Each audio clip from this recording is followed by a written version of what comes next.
Pues es un inmenso placer estar compartiendo con estudiantes y profesores de la Universidad César Vallejo de Perú.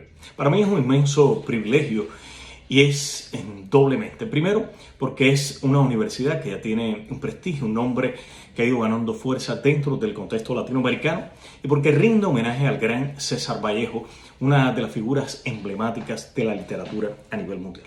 Por estos días, en el contexto que está viviendo la humanidad, un contexto bien difícil con la presencia de esta pandemia del coronavirus, estaba recordando la poesía de Vallejo, atesoro dentro de mi biblioteca este libro que incluye la poesía completa de Vallejo, y recordaba un poema de Vallejo que data de marzo del año 1917, justo del contexto del fin de la Primera Guerra Mundial, cuyo título es Los Heraldos Negros, por supuesto que ustedes conocen mucho mejor que yo, y que habla de esos golpes en la vida que son profundamente fuertes. Cuando dice hay golpes en la vida tan fuertes, yo no sé, golpes como del odio de Dios, como si ante ellos la resaca de todo lo sufrido se emposara en el alma, yo no sé. Soy de los convencidos de que la humanidad va a seguir adelante y por supuesto superaremos todo este mal momento, este difícil momento que estamos viviendo.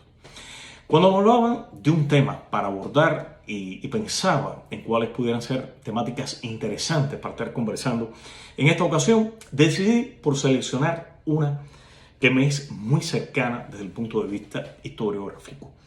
Estoy pensando en la importancia de la Revolución estadounidense para la historia de la humanidad y pensaba realizar un análisis desde 5 documentos que son muy importantes y que marcan un antes y un después en la historia del pensamiento político. Estoy pensando en la Declaración de Independencia de los Estados Unidos del 4 de julio del año 1776, de la Constitución de los Estados Unidos de 1787, de 2 enmiendas que finalmente se aprueban, de ellas 10 y que pasan a la historia como la Carta de Derechos de Bill of Rights, también de los papeles federalistas, un grupo de ensayos escritos alrededor de la Constitución de los Estados Unidos y que tienen una gran importancia para el pensamiento jurídico contemporáneo, y finalizar hablando de uno que es menos mencionado en la historia. Sin embargo, para mí es uno de esos documentos sin los cuales es difícil entender las dinámicas que tienen lugar en el contexto de la Revolución estadounidense, y estoy hablando exactamente de una carta escrita a la comunidad hebrea en el año 1790 por el entonces primer presidente de los Estados Unidos, George Washington. Hablar de la Revolución estadounidense presupone establecer una especie de triángulo equilátero, donde si en un extremo está la Revolución estadounidense, hay que hacer referencia a la Revolución inglesa del año 1688 y también a ese gran cambio, esa gran transformación revolucionaria de la historia que fue la Revolución Francesa del año 1789. Voy a establecer una especie de analogía con la flecha invertida de Murray, ese gran físico ganador del Premio Nobel de Física, cuando habla de esta posibilidad de invertir el tiempo, y voy a hacer una retrospección temporal. Voy a comenzar hablando del surgimiento del capitalismo, la importancia que tiene en la historia de la humanidad el surgimiento del capitalismo como formación económico-social. Voy a abordar brevemente, de manera sucinta, algunos de estos importantes pensadores que están unidos a estas transformaciones filosóficas de pensamiento alrededor del capitalismo como formación económico-social, y después voy a hablar de estos cambios en la historia del pensamiento, en la praxis social a nivel revolucionario, enfocándome exactamente en la independencia de los Estados Unidos. Hablar de la formación del sistema capitalista, y si hacemos, como decía anteriormente, un cambio, una retrospección temporal, nos lleva a hablar del periodo renacentista, de ciudades tan importantes como el caso de Florencia y Venecia. Ahora, Florencia deviene la gran cuna de la aparición del capitalismo. Hablar del periodo renacentista implica, para mí, en primer término, establecer, y es de vital importancia, entender qué está renaciendo. Y este es un concepto muy importante que manejan con una profundidad y diría con una certeza meridiana 2 pensadores que para mí son paradigmáticos en el estudio del periodo renacentista, que son Hildebrand y Bourdieu. Cuando ellos establecen o hacen un análisis desde el punto de vista lingüístico y nos hablan del capitalismo como formación económico-social y del renacimiento en esta etapa, no van a hablar del renacer de quién. En primer lugar, de Dios. Es bien importante y creo que sería imposible entender la cultura occidental si no lo hacemos adscritos al pensamiento religioso, a Dios como centro de la vida de nuestra cultura occidental. En este periodo, el periodo renacentista, hay un redimensionamiento de la visión divina. Cuando se habla del renacimiento, se habla del antropocentrismo renacentista, lo cual significa antro es del hombre y centrismo, por supuesto, el hombre como centro del universo. Por tanto, el hombre juega un papel protagónico en esta etapa, pero no es un hombre divorciado de Dios. Es un hombre que comienza a ver a Dios o a entender a Dios en otra dimensión. ¿Y cómo lo puede lograr? Como aseguran Hildebrand y Buttach, lo logra a través de un análisis profundo de la Biblia como texto por excelencia de nuestra cultura, del pensamiento cristiano. Buscan en las epístolas de San Juan, buscan también en Pablo y encuentran sentencias tan certeras como tropezará quien camina de noche siendo hombre que lleva o que no lleva, luz dentro, o frases que nos conminan a la búsqueda de la verdad. Por eso asegura, conoceréis la verdad y la verdad os hará libres. La verdad como concepto primigenio de la libertad en los seres humanos. Por tanto, si analizamos uno de los elementos que van a condicionar los viajes de navegación, que van a servir de fuentes de inspiración para este hombre renacentista, como puede ser la obra El Millón de Marco Polo, los viajes de Marco Polo, lo que en algún momento, en el caso de Marco Polo, pudo haber sido entendido como una herejía, ahora va a ser parte de la vida de este hombre renacentista, de este gran titán renacentista.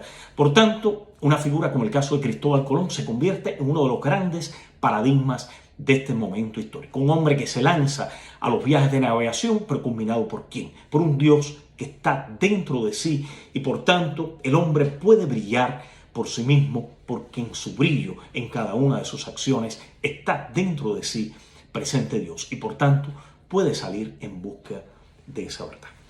Otro elemento importante de este periodo histórico está unido a la dimensión económica. Comienza a desarrollarse todo un pensamiento economicista en esta etapa que tiene bases hasta en el propio desarrollo del pensamiento matemático de figuras como el caso de Fibonacci, un hombre que va al mundo árabe, conoce los números arábigos y se da cuenta que para desarrollar este tipo de pensamiento es imprescindible utilizar una nueva forma numérica, porque los números romanos no son los adecuados, no son los eficaces, los óptimos para el desarrollo de este tipo de pensamiento. Ahora, hablemos también de un tercer elemento que va a estar unido a la etapa del Renacimiento, el conocimiento. Sin el conocimiento no puede existir el desarrollo humano y a partir de este momento el conocimiento, la educación van a ir ganando fuerza en cada una de estas etapas. Y para ello existe una figura medular, estoy hablando de Gutenberg, Johann Gutenberg, ese gran alemán que va a desarrollar dentro de la cultura occidental la imprenta de linotipos a principios del siglo XV. Estamos hablando, reitero, de esta imprenta de linotipos de Gutenberg que va a publicar como primera obra la Biblia, una Biblia atípica para aquel momento, como curiosidad histórica, es una Biblia cuyo libro va a pesar 30 libras. Hoy le decimos a alguien de un libro que va a pesar 30 libras y se queda admirado. Bueno, este primer libro de Gutenberg o estas primeras obras de Gutenberg van a tener un gran peso, pero van a imprimir el conocimiento. Por tanto, los libros aparecen en la historia del mundo occidental y van a marcar un gran periodo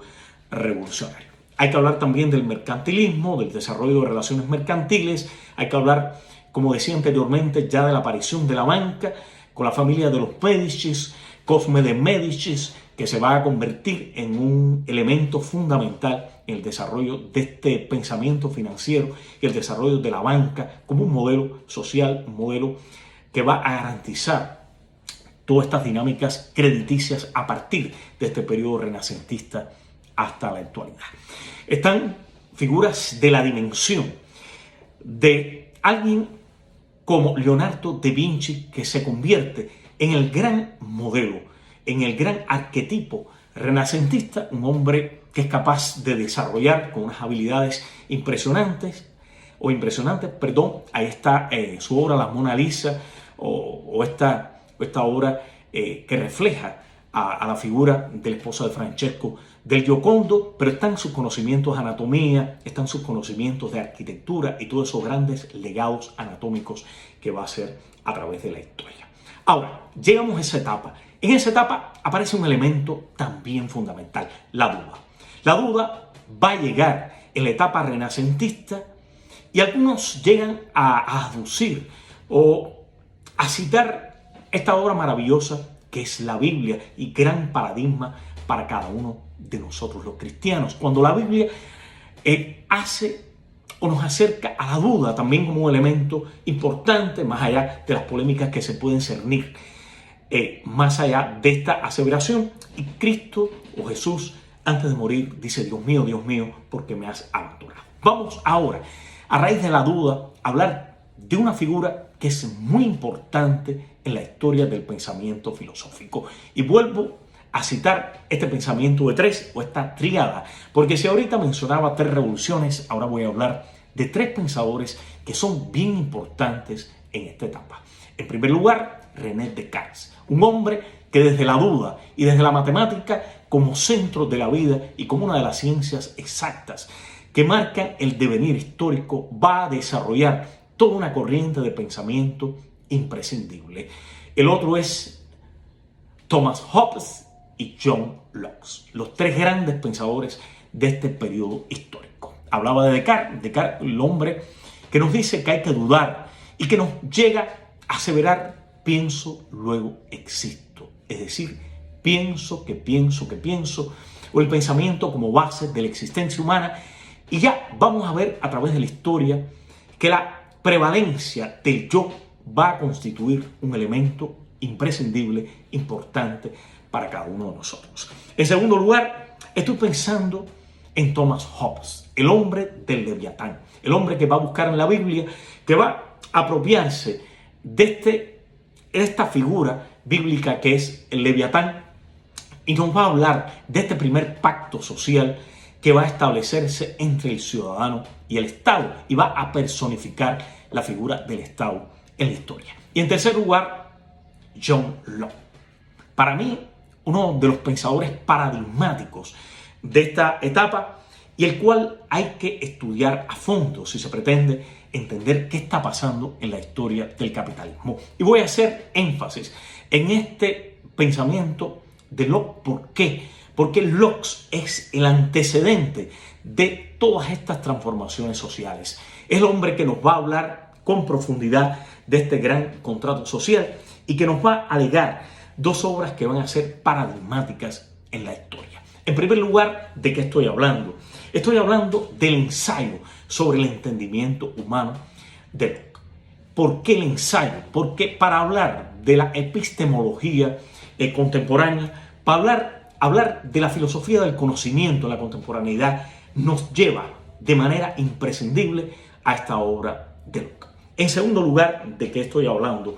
Sobre los dos tratados del gobierno de Locke.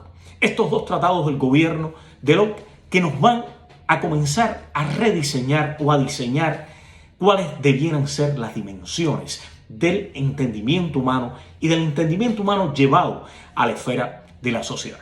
Por eso es Locke el primer hombre que nos habla de una división de la sociedad que va a defender un parlamentarismo monárquico que va a ser el antecedente de lo que vamos a ver con posterioridad en la Revolución estadounidense a partir de este año 1776. Aquí Locke ya nos va a hablar de un poder legislativo, nos va a hablar de un poder ejecutivo y nos va a hablar de un poder federal, es decir, de un poder que va a estar en la dimensión de la política exterior, pero un pensamiento que posteriormente va a resumir de manera bien interesante una figura como es el caso del barón de Montesquieu, en una obra que pasa a la historia con el nombre del espíritu de las leyes. Ahora, hablaba de una primera obra de John Locke. Esta primera obra de John Locke, que tiene como título El ensayo del entendimiento humano, se va a convertir en una obra paradigmática ¿para quién?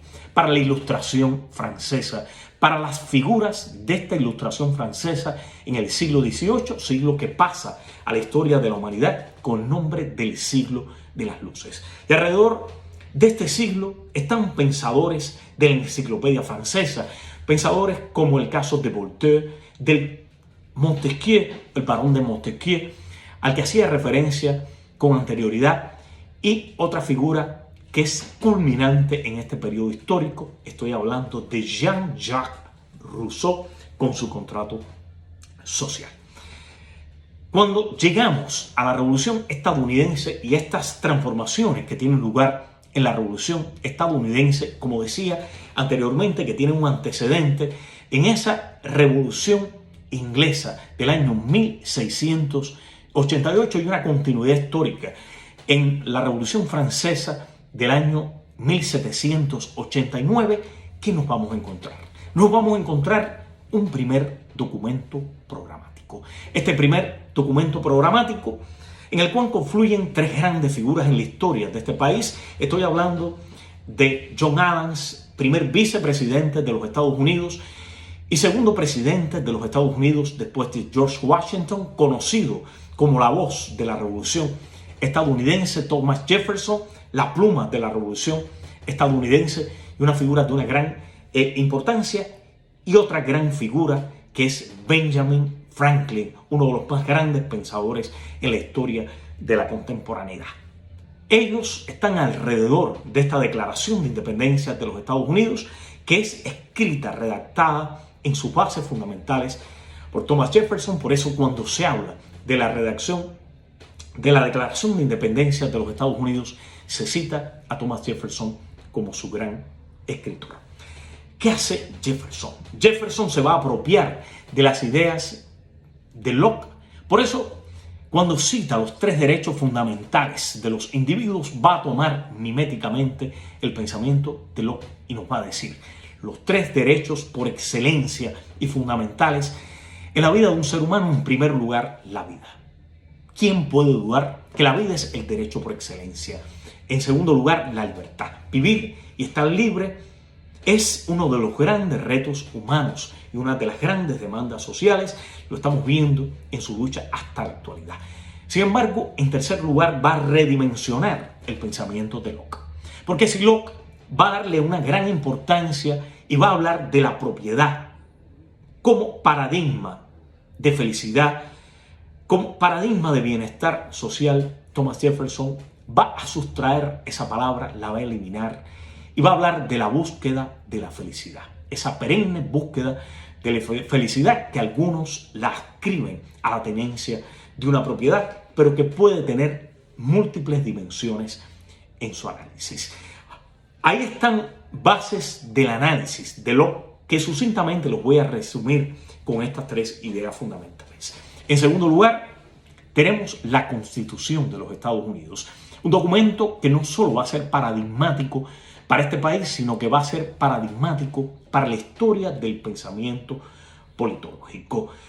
Una Constitución que va a ser redactada por James Madison, un hombre que tiene un papel protagónico en la Constituyente del año 1787 y que conjuntamente con Benjamin Franklin y el hombre que preside esta Constituyente y que a la postre va a ser elegido primer presidente de los Estados Unidos, George Washington, van a tener un papel fundamental en este momento histórico. A Madison se le asigna la tarea de redactar esta Constitución, un hombre que tiene un gran conocimiento del pensamiento iluminista, un hombre que poseía una gran formación filosófica y que va a resumir tres ideas fundamentales que también están en Locke, y una de ellas la toma del barón de Montesquieu. Cuando habla en la Constitución de la división de poderes, nos va a hablar de una división de poderes en tres dimensiones fundamentales y que quedaron legitimados para la historia de la humanidad. Nos habla de un poder ejecutivo que en el caso de los Estados Unidos finalmente estaría representado por el presidente del país.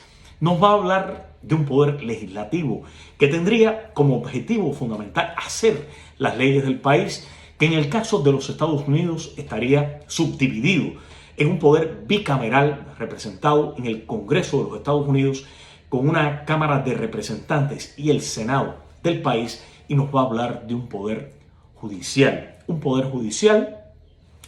que va a estar marcado ¿por qué?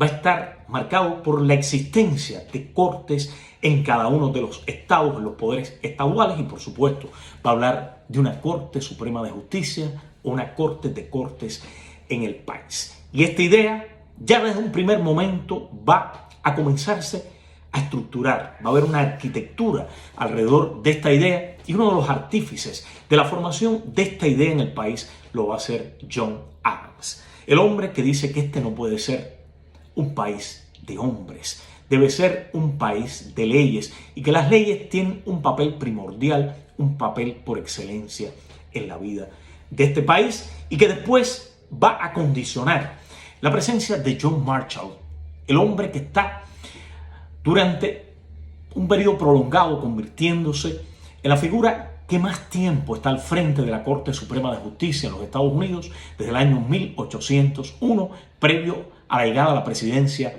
de Thomas Jefferson, y lo va a hacer hasta el año 1834. Un hombre que está 33 años al frente de la Corte Suprema de Justicia y que va a estructurar en el contexto estadounidense esta idea de el Estado de Derecho dentro de los Estados Unidos.